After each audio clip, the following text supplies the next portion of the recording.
O governo Lula enfrenta uma crise de confiança e aliados pressionam o presidente por mudanças urgentes. A falta de conexão com a população, os erros estratégicos e a insistência em pautas ideológicas desgastaram a base de apoio.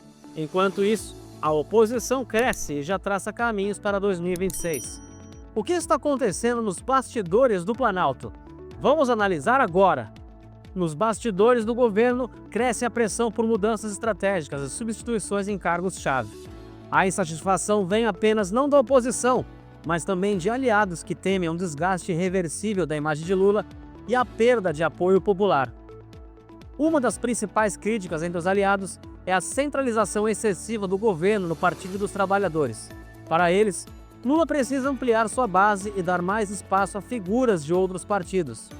Os nomes mais citados para assumir a Casa Civil são Simone Tebet, do MDB, e Renan Filho, também do MDB. Ambos são políticos de centro e poderiam ajudar o governo a dialogar melhor com o Congresso e com setores econômicos que vêm se afastando do Planalto.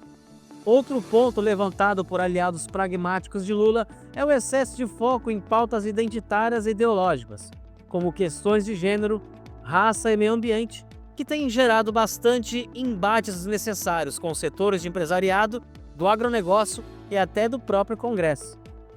A crítica é que o governo deveria priorizar questões práticas e econômicas, como a redução da inflação, a geração de empregos e o aumento do poder de compra da população. Para esses aliados, Lula precisa focar mais na vida real e menos no que chamam de pautas para a militância. O maior problema do governo, segundo analistas, não é apenas de comunicação, mas de mensagem. O discurso de Lula tem sido muito voltado ao passado, relembrando suas gestões anteriores e comparando sua administração com a do ex-presidente Jair Bolsonaro. O problema, segundo especialistas, é que a população não quer apenas um governo que olhe para trás, mas sim um projeto claro para o futuro. Muitos dos programas sociais implantados nos primeiros governos Lula já são vistos como políticas de Estado. Agora, a sociedade cobra novas soluções e novas ideias para os desafios atuais.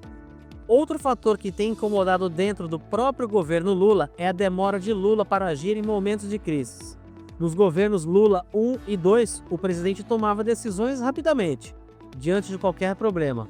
Agora, no governo Lula 3, o Planalto parece mais lento e hesitante.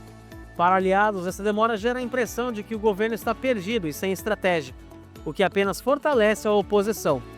Como resultado, há quem defenda mudanças urgentes na equipe ministerial e na estratégia de comunicação para evitar um desgaste irreversível até 2026.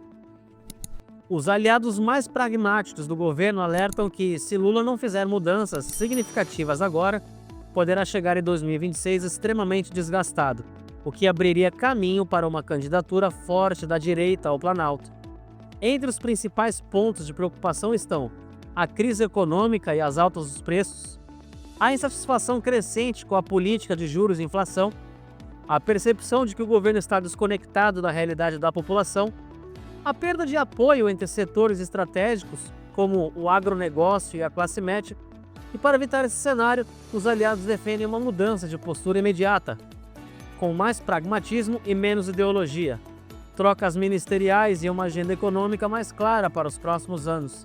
Se Lula atender a esses pedidos, reorganizar o governo, ainda há tempo para recuperar sua popularidade. Caso contrário, ele pode enfrentar uma oposição cada vez mais fortalecida e dificuldades para se manter competitivo em 2026.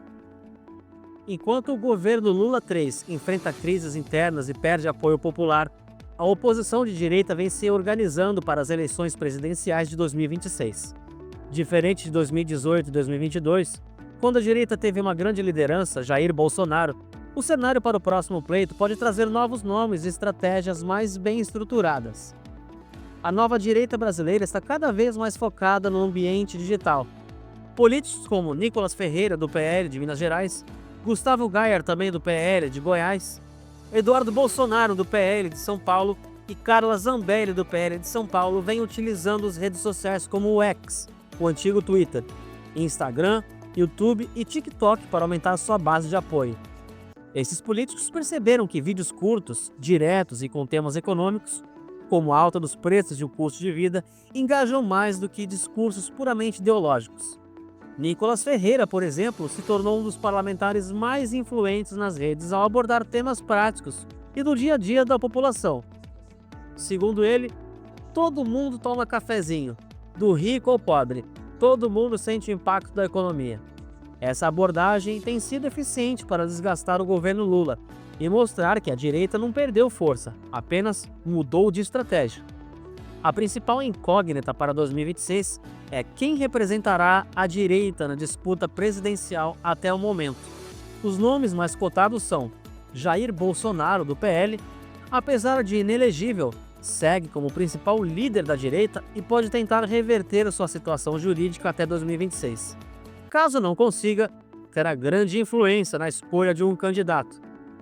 Tarcísio de Freitas, dos Republicanos, governador de São Paulo e ex-ministro da Infraestrutura de Bolsonaro, tem apoio do agronegócio e do empresariado. É visto como um nome forte caso Bolsonaro não possa concorrer. Nicolas Ferreira, do PL, o jovem deputado federal de Minas Gerais, tem ganhado protagonismo e pode ser um dos nomes cotados para compor uma chapa presidencial, possivelmente como vice. Romeu Zema, do Novo, governador de Minas Gerais, tem um perfil mais técnico e econômico, o que pode atrair apoio do setor financeiro e empresarial. Sérgio Moro, da União Brasil, o ex-juiz da Lava Jato, perdeu forças desde 2018, mas ainda pode tentar se viabilizar como candidato de direita mais moderada. A definição do candidato dependerá do cenário político até 2026. Mas a direita já está se movimentando para consolidar um nome forte que possa vencer Lula ou qualquer outro candidato da esquerda. Com o governo Lula enfrentando crises internas e dificuldades econômicas, a direita tem explorado esses erros para fortalecer sua base. A insatisfação com a economia, a alta dos preços e a falta de uma agenda clara do governo criam um ambiente favorável para a oposição. Além disso, a direita está aprendendo com os erros do passado. Em 2022, muitos opositores focaram apenas em pautas ideológicas e deixaram de lado os temas econômicos. Agora, há um esforço maior para falar diretamente com a população, abordando questões como inflação e custo de vida, desemprego e oportunidades econômicas, segurança pública, liberdade de expressão e censura nas redes sociais. Essa estratégia tem ajudado a direita a ampliar sua influência e conquistar até mesmo eleitores que não se identificam com pautas mais conservadoras, mas estão insatisfeitos com o governo atual. A oposição tem adotado um discurso focado em mostrar que o governo Lula está desconectado da realidade da população. As principais críticas são viagens internacionais frequentes de Lula e seus ministros, enquanto a população enfrenta dificuldades econômicas, falta de planejamento econômico sem medidas concretas para conter a inflação e reduzir os preços dos alimentos, enfraquecimento do governo no Congresso, o que dificulta a aprovação de projetos importantes, foco excessivo em pautas identitárias, enquanto a população espera soluções práticas. A ideia é reforçar que Lula não tem mais a mesma conexão com o povo que tinha em seus primeiros mandatos e que o Brasil precisa de uma nova liderança em 2026. O cenário ainda está em construção, mas a oposição já trabalha com algumas hipóteses para retomar o poder.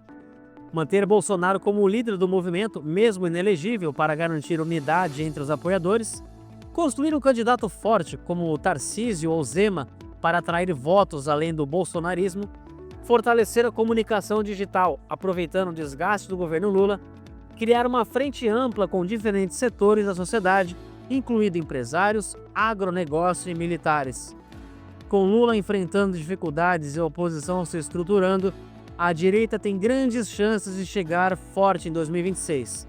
O desafio será consolidar um nome viável e manter a base unida até lá. O governo Lula III enfrenta um problema sério de comunicação e conexão com a realidade da população. Apesar de contar com uma ampla base de apoio na mídia e nas redes sociais, a mensagem do Planalto parece não estar chegando da maneira certa ao eleitorado. Isso acontece por diversos fatores que minam a confiança no governo e ampliam a insatisfação popular. Um dos principais críticas feitas ao governo é a falta de um projeto de futuro, O discurso de Lula e de seus ministros frequentemente se baseia em comparações com gestões anteriores, especialmente com os governos do ex-presidente Jair Bolsonaro. O problema é que esse tipo de narrativa pode até engajar sua base mais fiel, mas não conquista novos eleitores e não resolve os problemas do presente. A população quer saber o que o governo está fazendo agora e o que fará nos próximos anos para melhorar a economia, gerar empregos e reduzir a inflação. Muitos dos programas sociais implantados nos primeiros mandatos de Lula já se tornaram políticas de Estado e não geram o mesmo impacto positivo de antes. Agora, a sociedade quer novidades e soluções concretas para os desafios atuais. Aliados do governo têm alertado que Lula precisa apresentar um novo projeto de futuro e não apenas reviver seu legado passado. Outro fator que contribui para a desconexão do governo com a população é o excesso de foco em pautas identitárias e ideológicas, deixando de lado as demandas mais urgentes da população. O Planalto tem priorizado debates sobre questões de gênero, ambientalismo radical, políticas raciais e pautas progressistas, enquanto o brasileiro médio está preocupado com o preço dos alimentos, a falta de emprego e aumento do custo de vida. Essa situação cria um vácuo político que a oposição tem explorado muito bem. Políticos da direita, como Nicolas Ferreira e Gustavo Gayer, têm conseguido maior engajamento nas redes sociais, justamente por abordar questões práticas que afetam o dia a dia do cidadão comum. A insistência em pautas que não são prioridade, para a maioria da população, tem afastado setores importantes do governo, incluindo empresários. O agronegócio e até parte do eleitorado de classe média que votou em Lula esperando soluções concretas. Mesmo quando o governo tenta se comunicar com a população, a mensagem não está sendo bem recebida. Isso porque há uma falta de tradutores da vida real, ou seja, de porta-vozes capazes de levar as ações do governo para o dia a dia das pessoas. O ex-ministro Paulo Guedes, apesar de criticado, era visto como alguém que conseguia explicar a economia de forma simples. No governo Lula III, não há uma figura equivalente que consiga traduzir as decisões do Planalto em linguagem acessível. O presidente Lula também tem estilo de comunicação mais analógico, enquanto a política atual acontece no ambiente digital. A oposição domina as redes sociais e consegue viralizar vídeos curtos e impactantes, enquanto o governo ainda depende de discursos longos e notas oficiais pouco atrativas. Historicamente, Lula sempre foi visto como um líder popular, com forte apelo entre os mais pobres. No entanto, sua imagem tem sofrido um desgaste considerável, especialmente por causa de viagens internacionais frequentes, aumento de privilégios no governo e declarações polêmicas. A oposição tem explorado essa narrativa, mostrando um Lula mais distante do povo e preocupado com questões externas, com o problema do Brasil. Viagens milionárias para a África, Europa e Estados Unidos reforçam essa percepção de distanciamento. Enquanto o governo se envolve em polêmicas sobre políticas internacionais, a população lida com dificuldades cada vez maiores para pagar as contas no final do mês. A classe média, que já estava insatisfeita, agora vê Lula com cada vez mais desconfiança. Mesmo dentro das camadas mais pobres, o descontentamento cresce, pois os programas sociais já não são suficientes. Mesmo dentro das camadas mais pobres, o descontentamento cresce, pois os programas sociais já não são suficientes para cobrir os aumentos do custo de vida. Diante desse cenário, aliados de Lula estão pressionando o presidente a mudar sua estratégia de comunicação e governo. As mudanças sugeridas incluem menos focos em pautas ideológicas e mais em economia e emprego, substituição de ministros para reforçar o diálogo com setores estratégicos, como empresários e agronegócio, uso mais eficiente das redes sociais, como porta-vozes que saibam se conectar com a população, a apresentação de um projeto de futuro para o Brasil, ao invés de apenas relembrar feitos do passado. Se o governo Lula não fizer essas mudanças, pode enfrentar um desgaste ainda maior até 2026, o que abriria um caminho para uma vitória da oposição. A direita já está organizada e pronta para explorar qualquer erro estratégico do governo. O Planalto ainda tem tempo para corrigir sua rota, mas precisa agir rápido, antes que a crise de confiança se torne irreversível. A oposição percebeu as fragilidades do governo e tem explorado a imagem de um Planalto desconectado da realidade, envolvido em viagens internacionais e pouco focado nos problemas internos do país. Essa percepção tem ganhado força, e o governo parece não ter uma estratégia clara para reverter a situação. Diante desse cenário, a grande questão é: o governo Lula conseguirá reverter essa crise e se reconectar com a população? Ou a oposição seguirá crescendo e consolidando seu caminho para 2026? Deixe seu comentário abaixo. Não se esqueça, curta este vídeo, se inscreva no canal e ative o sininho para receber as próximas atualizações. Nos vemos no próximo vídeo de Asgard Notícias.